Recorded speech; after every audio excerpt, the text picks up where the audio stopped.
This is the Grim Gazette, episode 4, your source of weird news, of paranormal breakdowns, and then deep dives into things that could be paranormal, maybe are not paranormal, but basically stuff that just makes you stop and take a step back. Now, one thing I do want to say real quick, just kicking this off, I am no longer going to be covering the Conjuring House, period.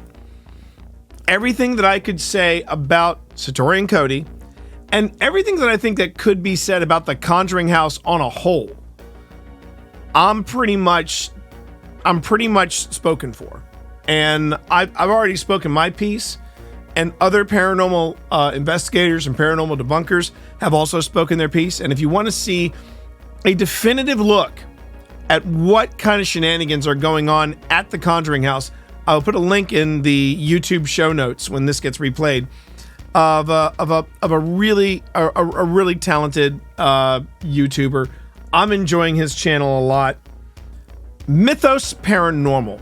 He did a breakdown of what is currently going on at the Conjuring House, and it is there is a Shovel Gear Award. There is a Shovel Gear Award.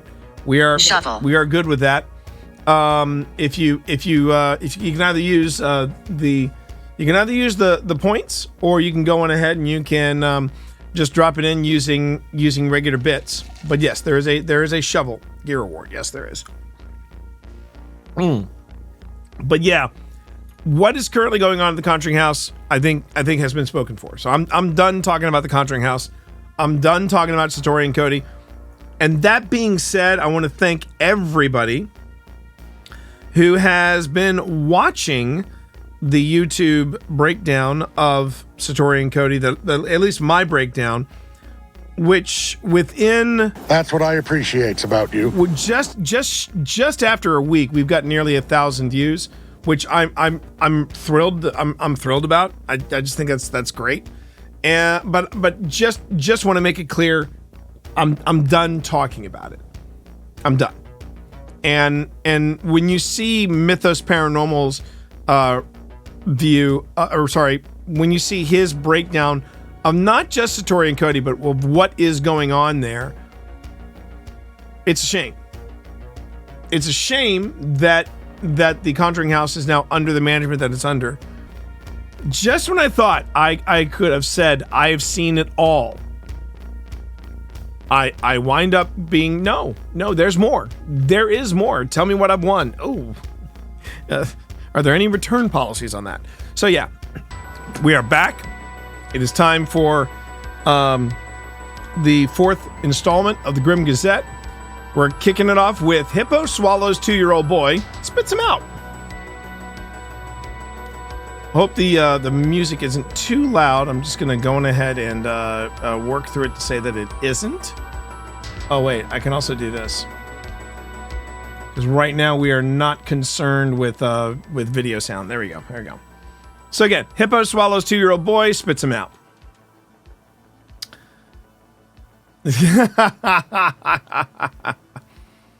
A hippo swims in the Lake Katwe, Uganda. A 2-year-old boy in Uganda was swallowed by a hippo and then spit back out after a witness pelted the animal with stones, according to police. Police said the attack happened in April, but it wasn't reported by officers until Monday. Okay. Officers say the 2-year-old boy was identified as Iga Paul. Police say Iga was playing at his home when the hippo grabbed him by the head and swallowed half of his body.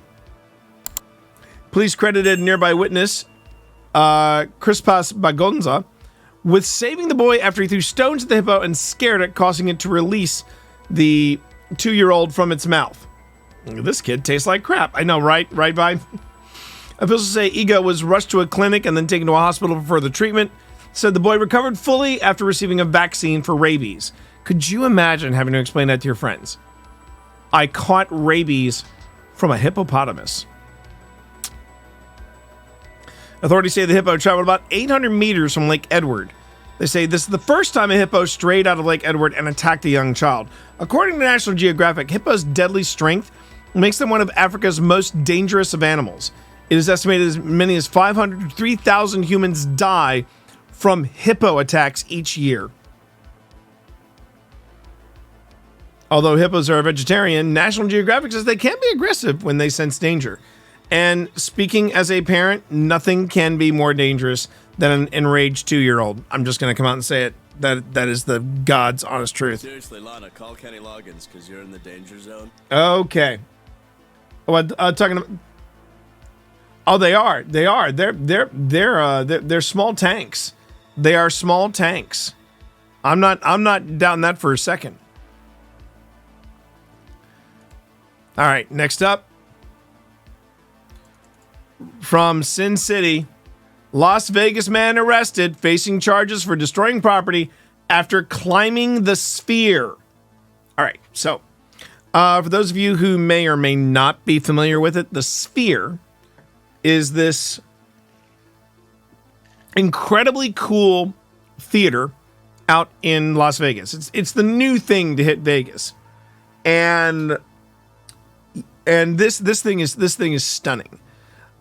To give you an idea of how intense it is, one, you can see it from most anywhere when you're in Vegas. That's the first cool thing about it. The second cool thing about it is when you have stuff that's it's things like projected on the inside out.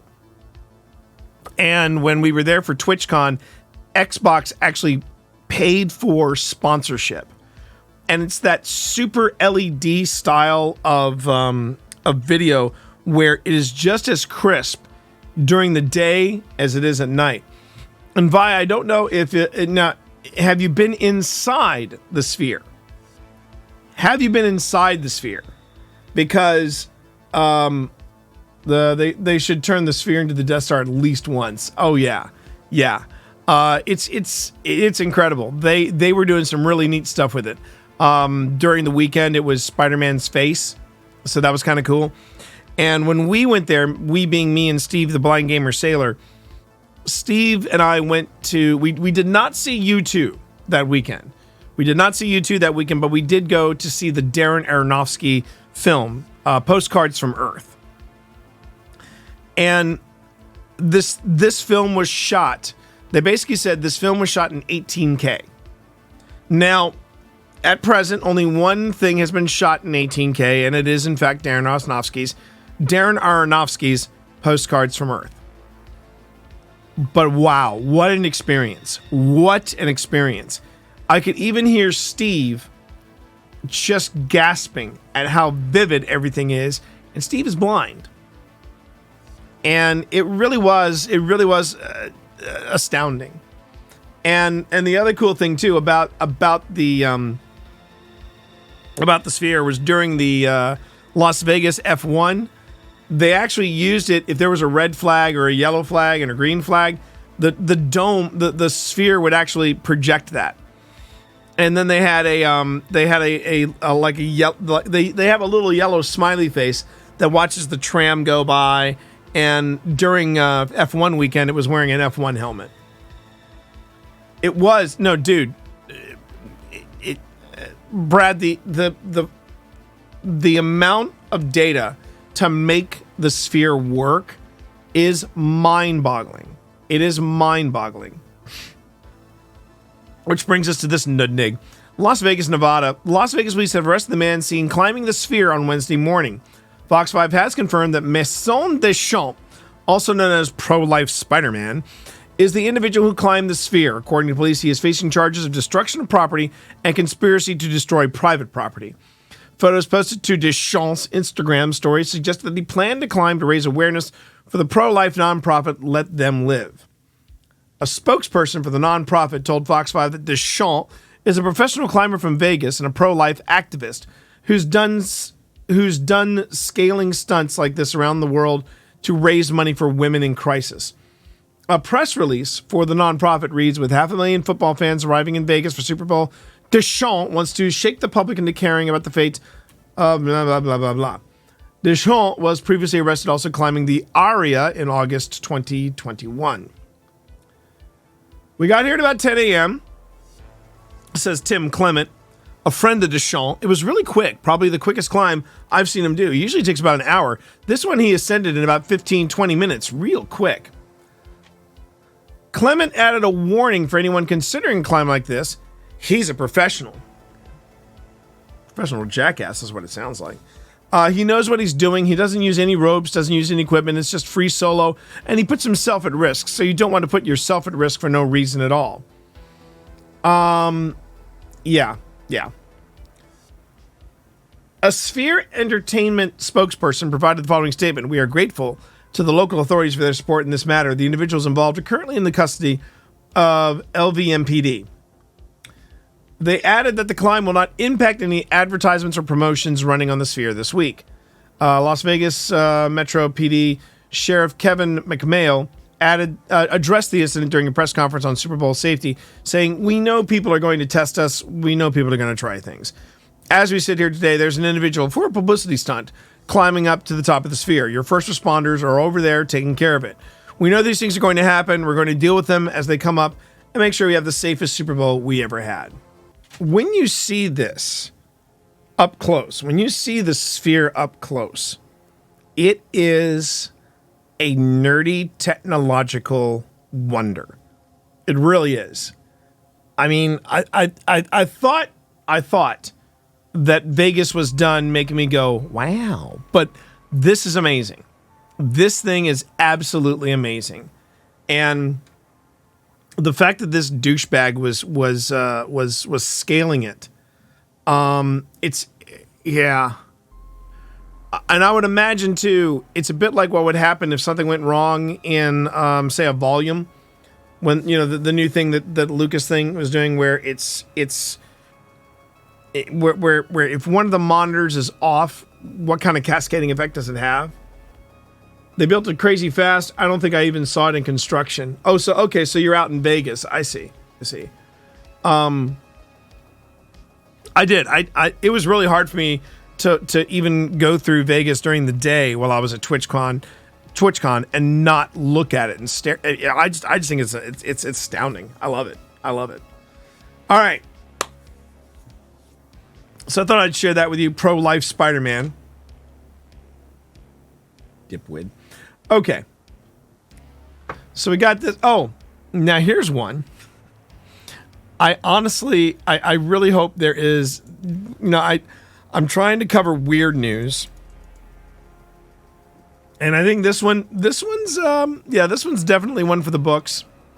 Alabama radio station off the air after 200-foot radio tower is stolen. Oh, good. You made it home safely. Thanks, Sly. Thank you for sharing that with us. Good. I'm glad you were able to make it home safely. Are you talking about an Alabama? You're talking about an Alabama radio station off the air after 200-foot radio tower is stolen. Maintenance worker called me on Friday and said tower is gone. Recalled WJLX's Brett Elmore. I said, "What do you mean the tower is gone?"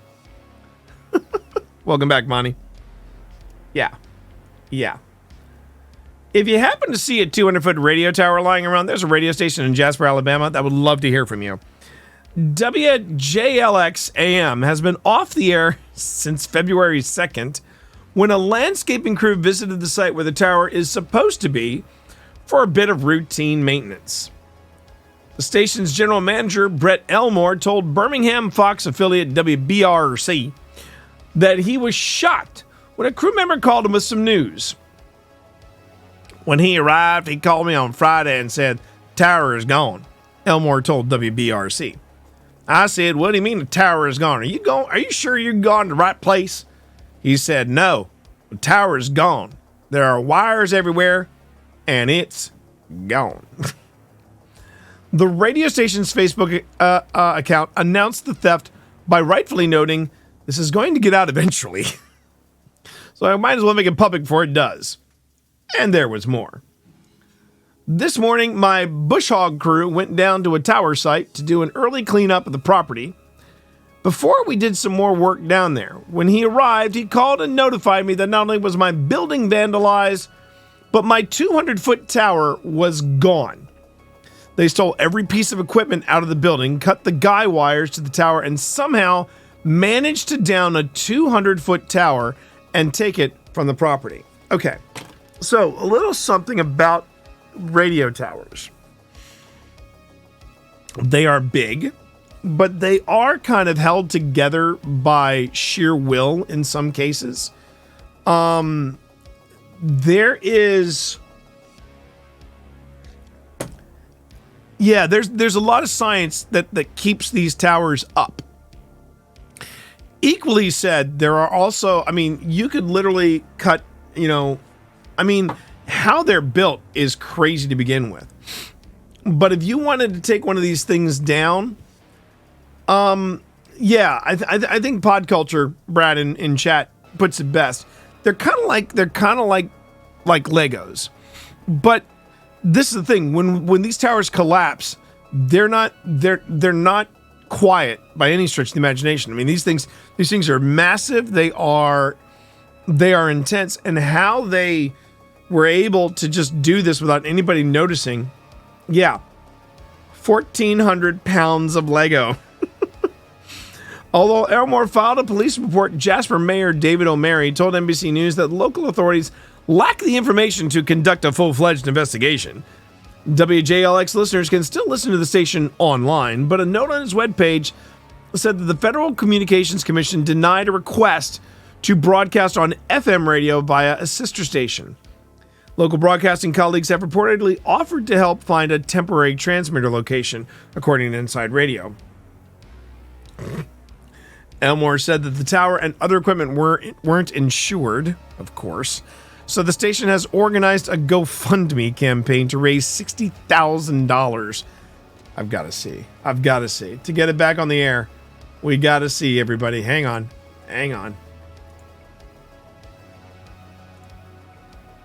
They have raised $20,000 of 60,000.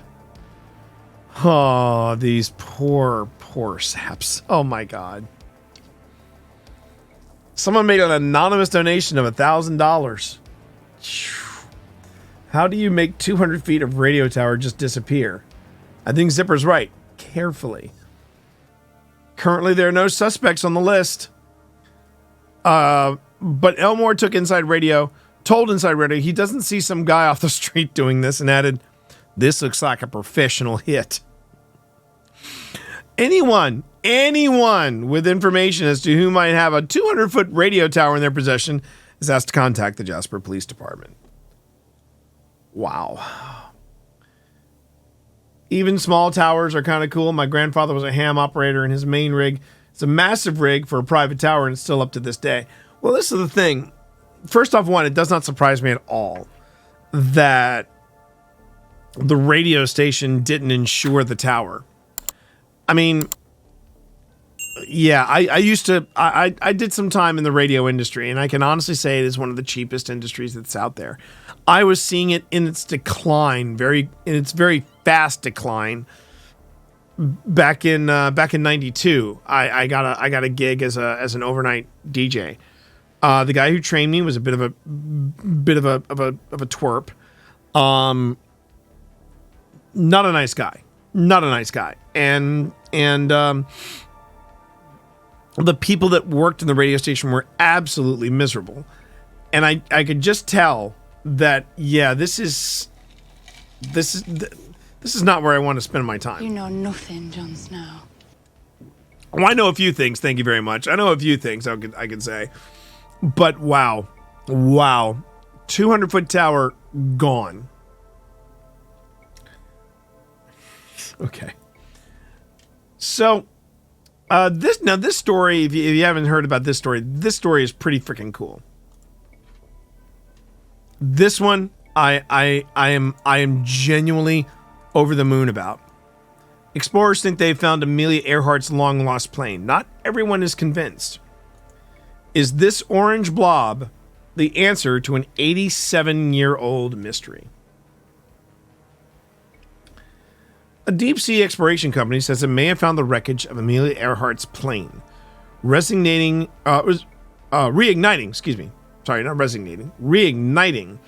a mystery that dates back to the famed pilot's disappearance in 1937. Yeah, I know. I automatically thought of that, Brad. I automatically thought of the Voyager episode when they found Amelia Earhart. I did think about that. She's America's favorite missing person. She was a fantastic person, a pioneer in the aviation field, an early advocate for women's rights, and a terrific author. Tony Romeo, CEO of Deep Sea Vision, DSV, I saw what you did there, told Reuters in a recent interview. And so if we can help bring closure to this story and bring Amelia home, we'd be super excited, he said. Earhart was a record-breaking pilot in her lifetime, having been the first woman to fly solo across the Atlantic in 1932. She went missing during an attempted round-the-world flight in 1937, during a roughly 4,400-kilometer hop from Papua New Guinea to Howland Island in the central Pacific Ocean. No trace of Earhart, her navigator Fred Noonan, or the Lockheed Electra they were flying were ever found. Amelia in the bellies of coconut crabs. No, we're going to get to that in a second. But you can sort of see, especially if the other thing too about this image, it's not moving. It's a stationary image from what I gather how this deep sea radar works. That's two. The plane wouldn't be in one piece, but it doesn't look like this one is in one piece. I'm not saying it was aliens, but aliens. Romeo said his team examined her flight path altitude and the flying conditions reported on that day. They also looked at 6 radio calls Earhart made during the flight, during which she reported that she was running low on fuel. Each one of those radio calls gives us a really important clue as to what she was doing and what she was thinking, her intentions, Romeo said. Using that information to define a search area, the DSV team then spent 3 months combing roughly 1,300 square kilometers of ocean floor with the state-of-the-art submersible craft. The result is a sonar image of something resting 5,000 meters below the surface, which Romeo says is similar in size and shape to Earhart's plane. The twin vertical stabilizers in the back are very clear on the sonar image, and those are very distinctive of Amelia Earhart's aircraft, he said, adding to the specific area is very flat and sandy, so to see anything protruding from the ocean floor is unusual.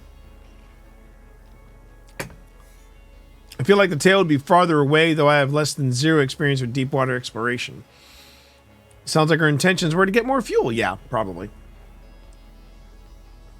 Aviation expert Dorothy Cochran says it's certainly an intriguing image, but not enough to declare the mystery solved. This is a sonar image. That doesn't quite give us enough detail to go ahead and say, this is Amelia's plane, says Cochran, a curator in the aeronautics department of the Smithsonian National Air and Space Museum.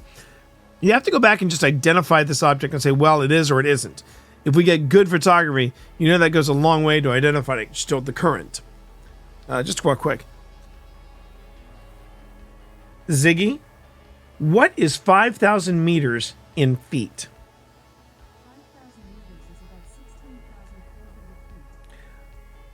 Ziggy, what is 16,400 feet in miles?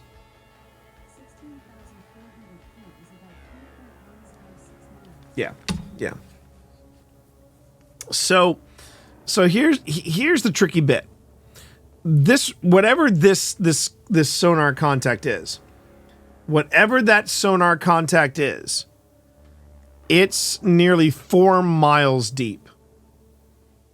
It's over 3 miles. It's nearly 4 miles deep.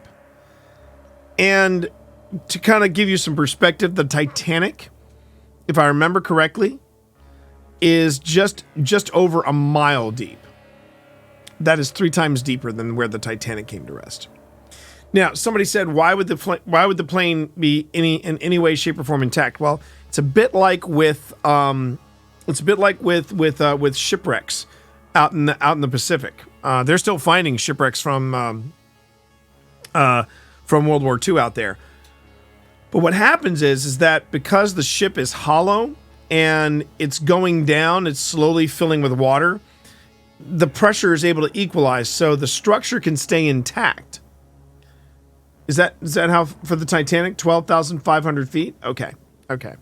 So there's another mile or so for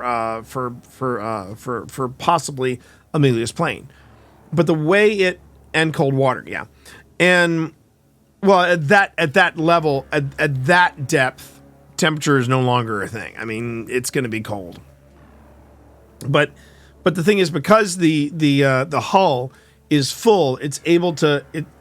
Exactly. That's why that sub went... Exactly. It went so quickly because the sub was hollow. And because they were able to equalize the pressure as they're slowly going down, that's why the Titanic is still as intact as it is. So could it be possible for Amelia Earhart's plane to remain intact? Yes. Yes, because it's not gonna go down hollow. It's gonna go down, equalized basically.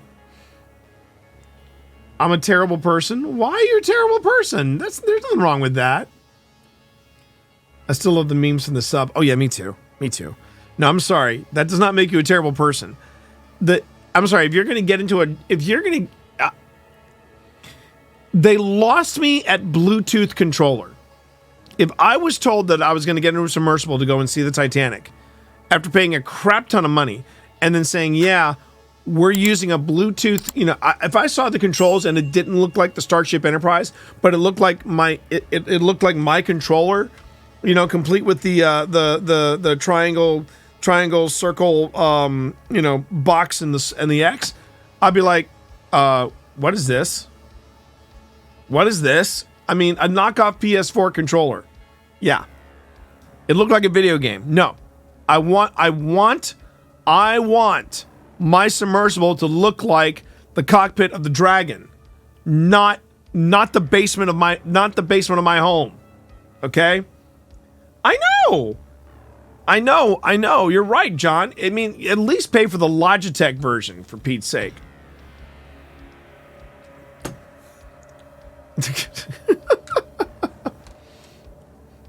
Exactly. I would compromise for the original series. And I don't mean Strange New Worlds. I mean the original series. But no.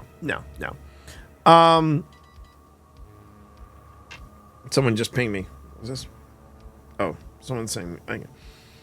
All right. Let's see. So we're saying here, Romeo's team intends to return to the site to gather more information in the hopes of confirming their theory. But he warned that such an expedition is logistically challenging, no crap, and could take several years. Romeo said the object lies around 160 kilometers west of Howland Island, but has not released the precise location. Yeah. To avoid rich idiots that have homemade submersibles. Earhart's radio calls offer clues. In the immediate aftermath of Earhart's disappearance, a massive search failed to turn up any clues. Theories over decades have included speculation she was apprehended by Japan, or that Earhart faked her own disappearance and lived out her life under assumed identity. Cochrane said theories like these are not based on any fact whatsoever. Concerning Earhart's radio calls in those final hours, she thinks the plane simply ran out of fuel. We know that she was en route, and she was desperately trying to find this tiny island, said Cochrane. There's a variety of reasons how you can miss this small island as you're coming to it. In the morning sun after a 20-hour flight, I definitely believe they were close by. Romeo said the object in the sonar image looked largely intact, which might line up with how Earhart might have gotten the plane onto the water. She would have tried to pancake land the airplane into the water on the surface as gently as possible, he told Reuters. It probably would have kept the airplane structurally intact, and then, as it was filled with water, it would have slowly sank and then spiraled down all the way down to the seafloor. If they do confirm the object is the Electra, Romeo said DSV would explore the feasibility of raising it to the surface and restoring it. That would be a find. That would be a find. To be fair, I'm okay if other stupid rich people want to become chum. Oh, absolutely, absolutely. I would totally be game for that. Sure. Potentially, it could end up in a museum like Cochrane's. We already have Earhart's Lockheed Vega, in which she became the first woman to fly nonstop and solo across the Atlantic Ocean. So we would be interested in continuing to tell her story, Cochrane said. As a pilot herself, Cochrane said she and many other women feel like they stand on Earhart's shoulders. She says Earhart's story continues to inspire people today. There's no doubt that the mystery helps to keep her name in the limelight, she said. But when people talk about the mystery, they also talk about Earhart's trailblazing achievements and the way her story continues to inspire people today, she said. I think if we can just solve this, then we can add to that mix. and reflect on her full career, Cochran said.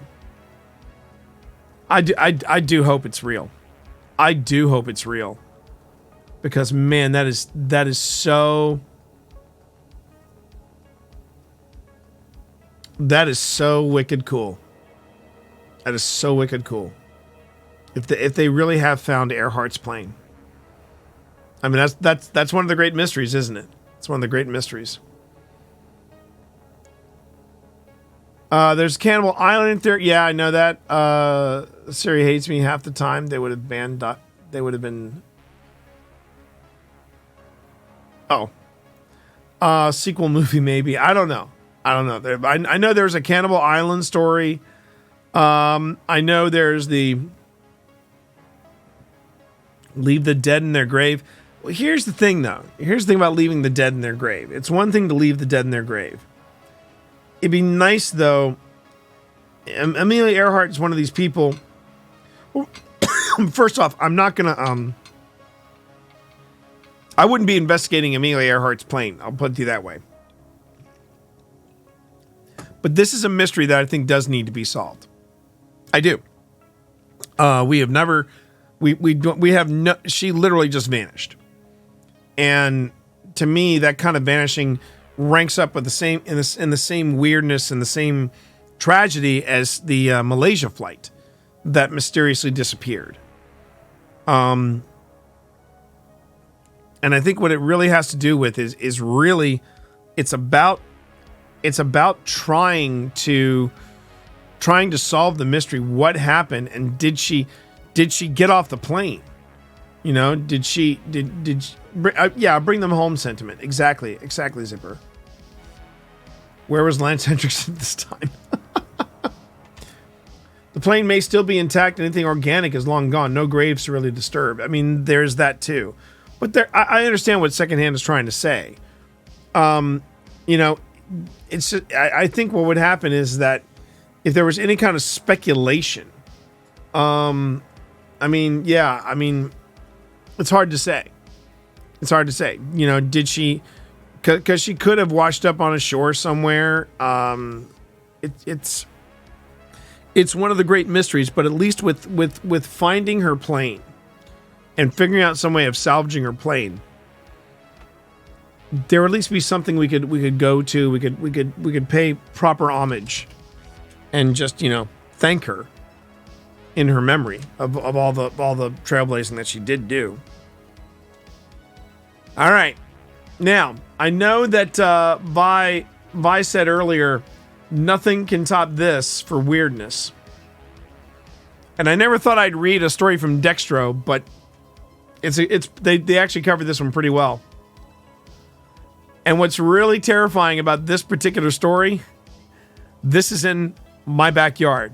Actually, it's closer to Phil's backyard. But here we go.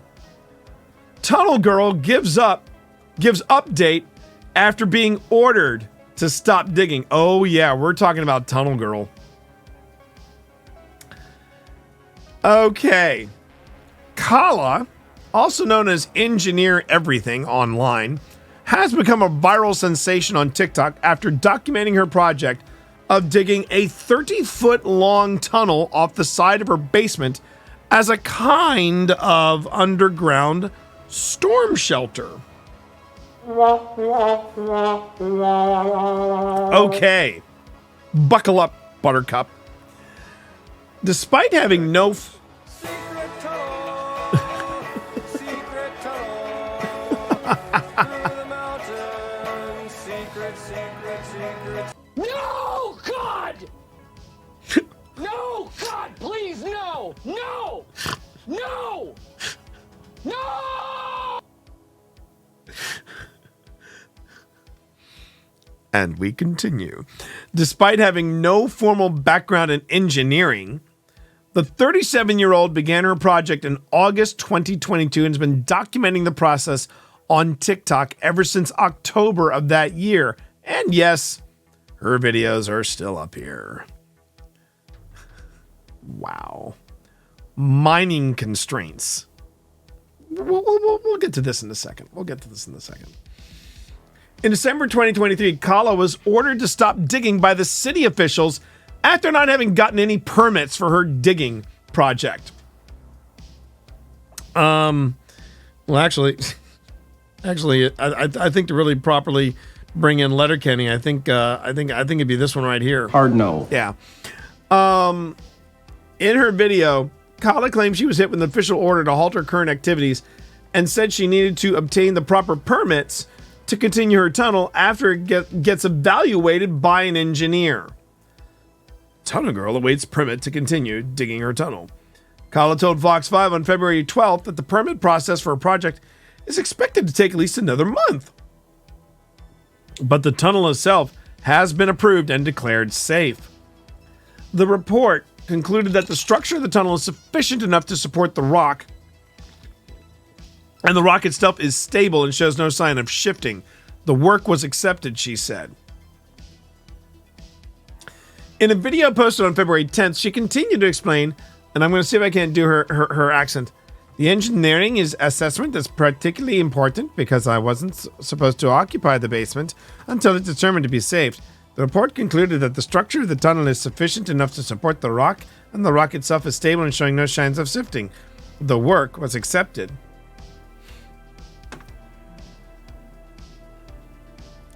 Kala also said she worked with an architect to submit a set of drawings for the permit application, which she's expecting to take another month. I'm still working to respond to comments and to provide information for the city for the electrical, mechanical, plumbing, structural, and geotechnical aspects of the project, she said. At this time, I require an extension, and I am expecting the process to continue for at least a month more, and I'm optimistic. Yeah, she's saying it. Kala revealed that she has spent a whopping $50,000 on her 30-foot long tunnel. When asked by NBC what she intended to use the tunnel for, Kala said, I wouldn't say a doomsday bunker because I'm not really a prepper or concerned about that kind of thing at all. I just thought it would be neat to have a little protective shelter area. I suggest you let that one marinate. Yeah, exactly. So, to kind of give you a perspective, Secondhand was digging a hole in her yard, and she stopped at 4 feet. When you bury somebody, you're supposed to go 6 feet. This woman has gone 30 feet underground. So let's look at some of the things that she's been doing. Electrical update part 2. Trimming the ceiling. I am building a tunnel system under my house, and today I will trim the stone over the main shelter arch. This is a job I don't particularly like, as one wrong move and I might get squashed like they do in the Saturday morning cartoons. Previously, I poured concrete for the right half of the arch. I did not do the entire arch at once, as I could not figure out a way to control the flow of the concrete into all the... Can I point something out? That's rebar. That's the foundation of her house. That's the foundation of her house.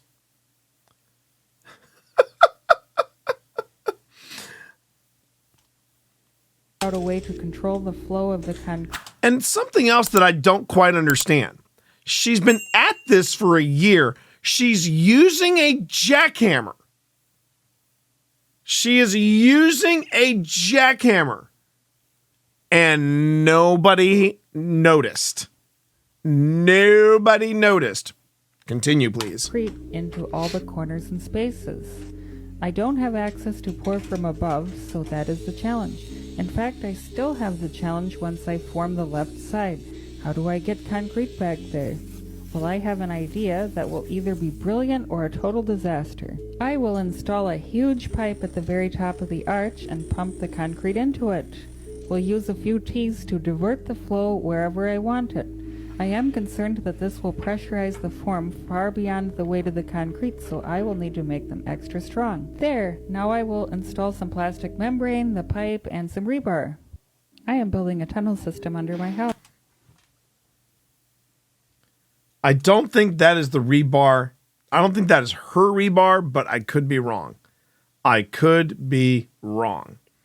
Let me see if I can find... I want to find this one. So just so you know, someone that I know I've mentioned on the stream before, Denny Gonzalez, he did a video about this woman.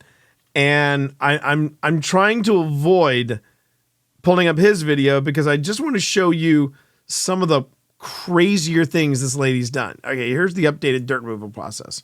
Maybe I just needed to... While building a tunnel, efficient removal of excavated rock is the most important thing. Again, how did nobody notice? How did nobody notice? I have removed 90 tons so far, and I am trying to automate the process as much as possible. First, I'm using an electric minecart to fill up with the rock in the bottom of my tunnel, and then drive it up a 33-degree slope. And then up a ramp to dump out of the still unbroken window.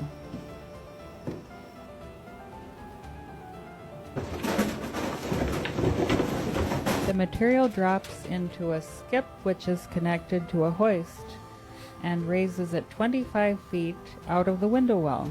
Previously, I would use my pickup truck and drive to the front of the house where all the rock would be tediously transferred to a set of dumpsters. I did 7 like this before I realized that I can cut the bushes in half and spread gravel to allow the dumpster to be delivered directly under the chute. I felt kind of stupid, but I'm still having some trouble as the dumpster starts to fill up. When you have a suburban mining operation, it is important to constantly make process improvements.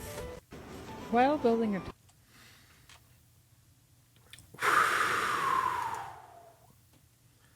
Okay, let me see. Man.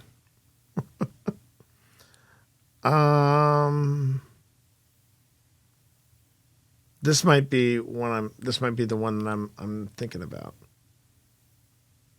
I'm just out of range. Concrete engineering, yeah, okay. I am mining for stone under my suburban house and have got a new challenge. Recently, I've been exploiting a single layer of hardened sandstone. It is wonderful as the rock breaks easily into blocks. Feel like I'm playing Minecraft. They will be easy to... She feels like she's playing Minecraft, everybody. She feels like she's playing Minecraft. Utilize in my plans of constructing a tower off the side of my house and eventually a castle. Unfortunately, the vein is getting exhausted and thinner. The rock above and below is too fragile to use for building. It's now a couple days later and I have some better news. 2 feet down from the exhausted layer, there appears to be more hard rock. It will take me a while to determine the depth, but the top part is very promising. To give a bit more context, this is the old layer, and all the way down here, 25 feet, is the new one. So far, the rock that I've been mining in this new layer is a bit more fractured and smaller than the other one, but I can still use it. I am mining for stone under my suburban house and have got a new challenge. First off, thanks Twitch Mom for the resub. Thank you so much, baby. Appreciate you.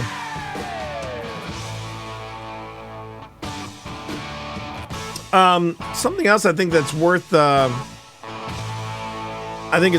worth pointing out. If I'm not mistaken, that's groundwater. This lady is doing excavation. Underground excavation, which is more commonly known as mining, and she has hit groundwater. And here's the other thing: she calls herself Engineer Everything, and she identifies now that she's getting a lot of publicity, she's identifying herself as a computer engineer, and the company that she works for is like, yeah, she's not a computer engineer. She's a project manager. She's a project manager. So she's not even an engineer. She is a project manager. But even if she were a computer engineer, Computer engineers are not the same kind of engineer as, say, a civic engineer or a train engineer for that fact. So, I mean, she's not even, just because you have engineering name, you are not qualified to run a train or excavate under your home.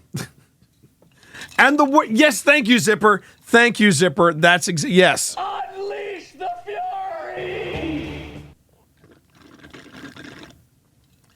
This woman is literally digging underneath. And may I speak on this as a please do. As a network engineer, please tell me, John, as a network engineer, what does your training She's out of her. No, you missed a letter. She's out of her fracking mind. She is literally out of her fracking mind. Follow them to glory. Because she's fracking like a pro right now.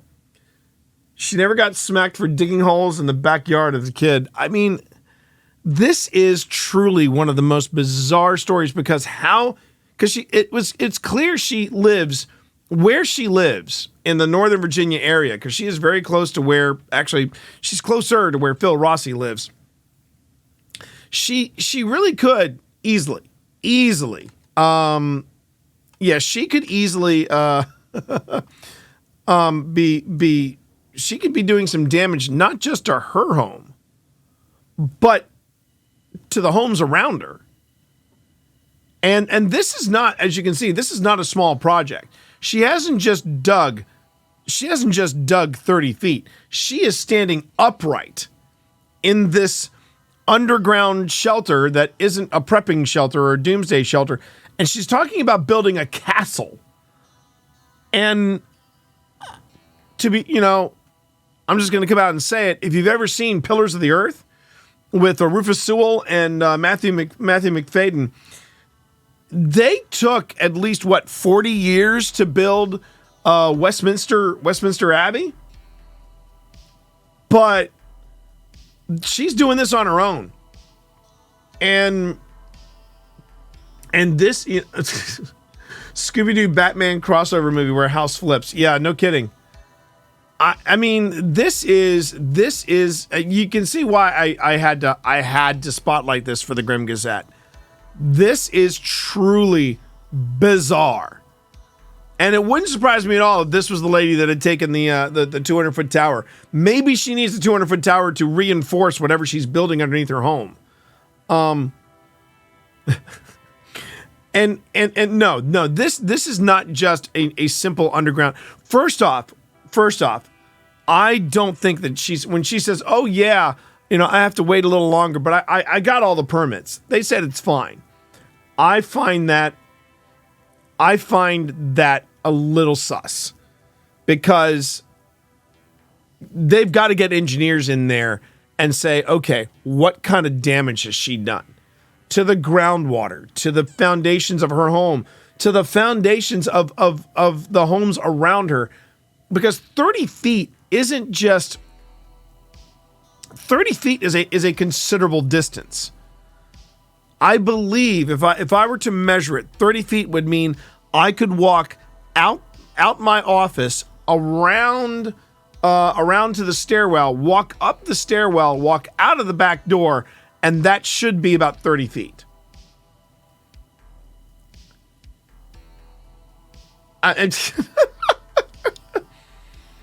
And that's, as a network engineer, when I hear a project manager is actually trying to do something, there's a huge pucker factor, and I start updating my resume. This is 30 feet is nearly the length of my entire home. Exactly. So depending on where her neighbors are, which I'm still trying to wrap my brain around, she was using a homemade excavator, and she had a jackhammer underground. And you're telling me nobody noticed. And there is more to this story that is Grim Gazette worthy. Let me see if I can pull up Danny Gonzalez's video, because there is more to the story. I just couldn't find any. Let me check her clips one more time to see if I can find it. Because if you're curious, apparently she is looking for roommates.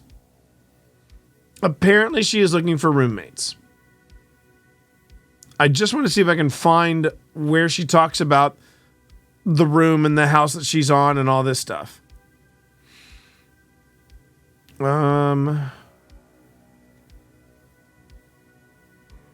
This might be it. This might be it. No, this isn't it. Hang on.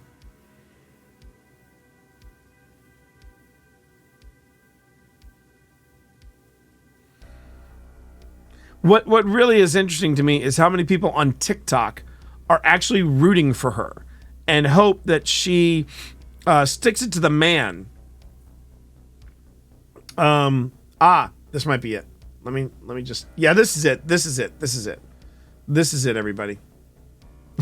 Looking for roommate, must have law degree. Yeah, I know. By the way, secondhand, thank you very much. Thank you very, very much for sharing the link. Thank you for sharing the link. So here we go. Here we go. My house has 2 haunted areas. Yeah. One is this. You heard that right. The tunnel is not the most interesting thing about this house.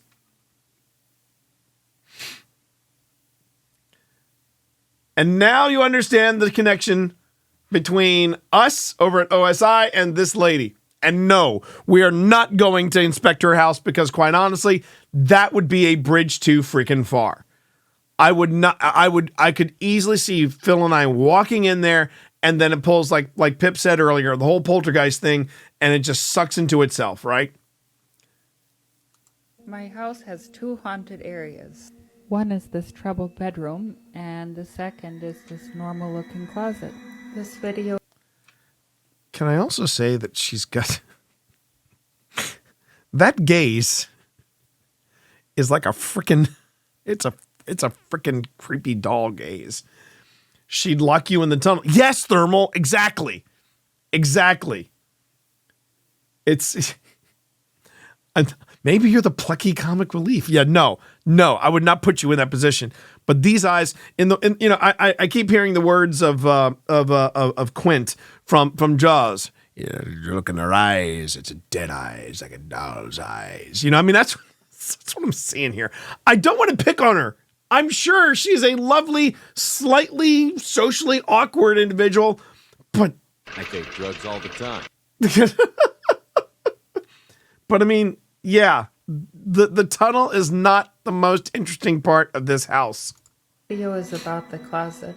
Originally, it had a reversed knob that can only be opened from the outside without a key. That detail is important. Oddly. That detail is important. Do you hear me, Scott? No, Bonnie, did you miss what I was saying earlier about this lady? Did you miss the earlier story, Bonnie, about this woman that we're watching? Okay, just if it is, don't worry. I'll do a quick recap. Oh, but I mean, seriously, Lana, call Kenny Loggins because you're in the danger zone. So this lady right here that you see in this TikTok video, she just recently got I guess a cease and desist in the most epic possible way. She basically was told by the local government where she lives to stop excavating. She has built a 30-foot tunnel underneath her house. But that is not the most interesting thing about her house, apparently. So let's try to get through this tickety talk, shall we? Haunted areas. One is this troubled bedroom, and the second is this normal-looking closet. This video is about the closet. Originally, it had a reversed knob that can only be opened from the outside without a key. That detail is important. Oddly, I was not able to view the bedroom with that closet before buying the house, and it was still locked during the home inspection. I felt some suspicion, but after closing, everything seemed fine, and I rented it to a student who I had known for some time. One afternoon, one I will never forget, I was upstairs cooking with a few roommates, and we heard a muffled pounding sound from downstairs. It was barely audible, but we went to check the student's room where the sound was coming from, and the door was locked. And we went to go and check, and the door was locked. The lock was easy to open with a pin, but the room was empty. A moment of silence was broken by renewed racket from inside the... Is it just me, or did these walls look like they got some mold issue going on? You know what? Yeah, muffled pounding. Students. Nope, not the pounding you're thinking. Closet. I unlocked And then she puts in these type of images. the closet, and she came tumbling out. The horror in her eyes shook me. She said that the door slammed and locked by itself. After that day, she was a changed person. She stopped coming out of her room at all, unless during the night to pilfer some food from the kitchen. She wouldn't answer the door and stopped paying rent. Occasionally we would see her scurry into the room after we returned home from an outing. She looked thin and frail. After a few months, we stopped observing her presence. I was worried and entered her room. She was gone, and all her stuff was gone as well. I never heard from her again. Years later, one of my friends who stayed in the same room had a recurring dream of children being sucked into the closet by a dark force. In one, she was holding the child with all her might and repeatedly chanting a prayer. She woke up still chanting. At the time, she did not know about the earlier incident. My house has two...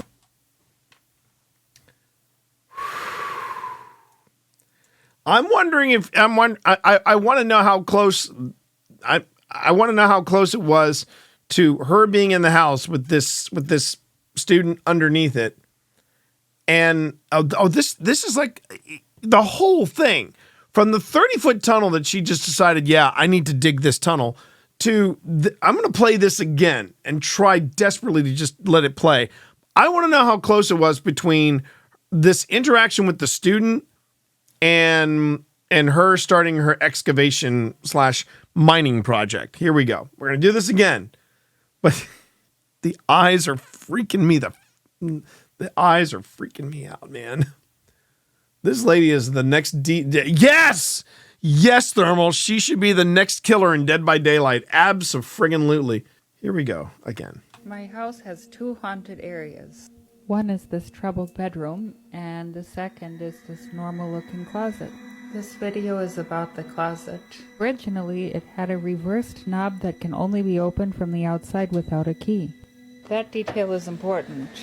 Oddly, I was not able to view the bedroom with that closet before buying the house, and it was still locked during the home inspection. I felt some suspicion, but after closing, everything seemed fine, and I rented it to a student who I had known for some time. One afternoon, one I will never forget, I was upstairs cooking with a few roommates, and we heard a muffled pounding sound from downstairs. It was barely audible, but we went to check the student's room where the sound was coming from, and the door was locked. The lock was easy to open with a pin, but the room was empty. A moment of silence was broken by renewed racket from inside the closet. I unlocked the closet, and she came tumbling out. The horror in her eyes shook me. She said that the door slammed and locked by itself. After that day, she was a changed person. She stopped coming out of her room at all, unless during the night to pilfer some food from the kitchen. She wouldn't answer the door and stopped paying rent.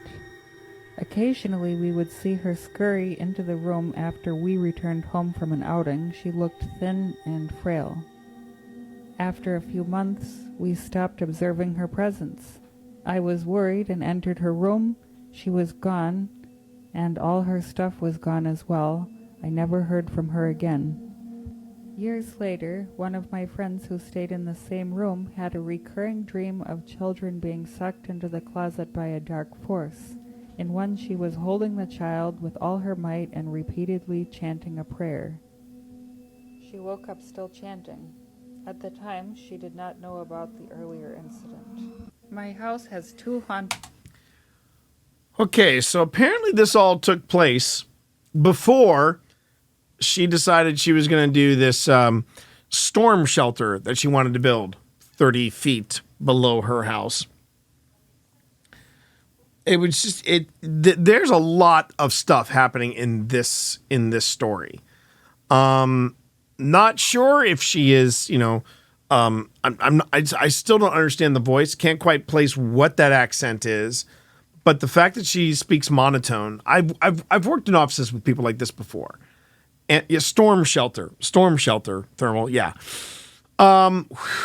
There's a lot happening here. There's a lot happening here. Whew. But I thought that would be a good place to, kind of take a break from the Grim Gazette. Just a brief break so that I can go on ahead. It is very office space, isn't it? I'm going to rent the rest of my rooms out. I have 2 that are haunted. And when she talks about the sad bedroom and then this other room, and then she stopped paying rent. I mean, there's just a lot of layers to this story. And what's wrong? What's wrong there, John? Is everything okay? Okay. Let's go on ahead and let's take a closer look at what we're going to be doing a deep dive on. Is this fine gentleman? He goes by Taz, and this is an absolutely delightful channel that is connected with OSI. Well, not directly, but what he's talking about, we're going to go into a little better once I get back from a quick break, because I need to get some more hydration. And when we get back, we'll talk about the deep dive, okay? So I'll be right back, everybody.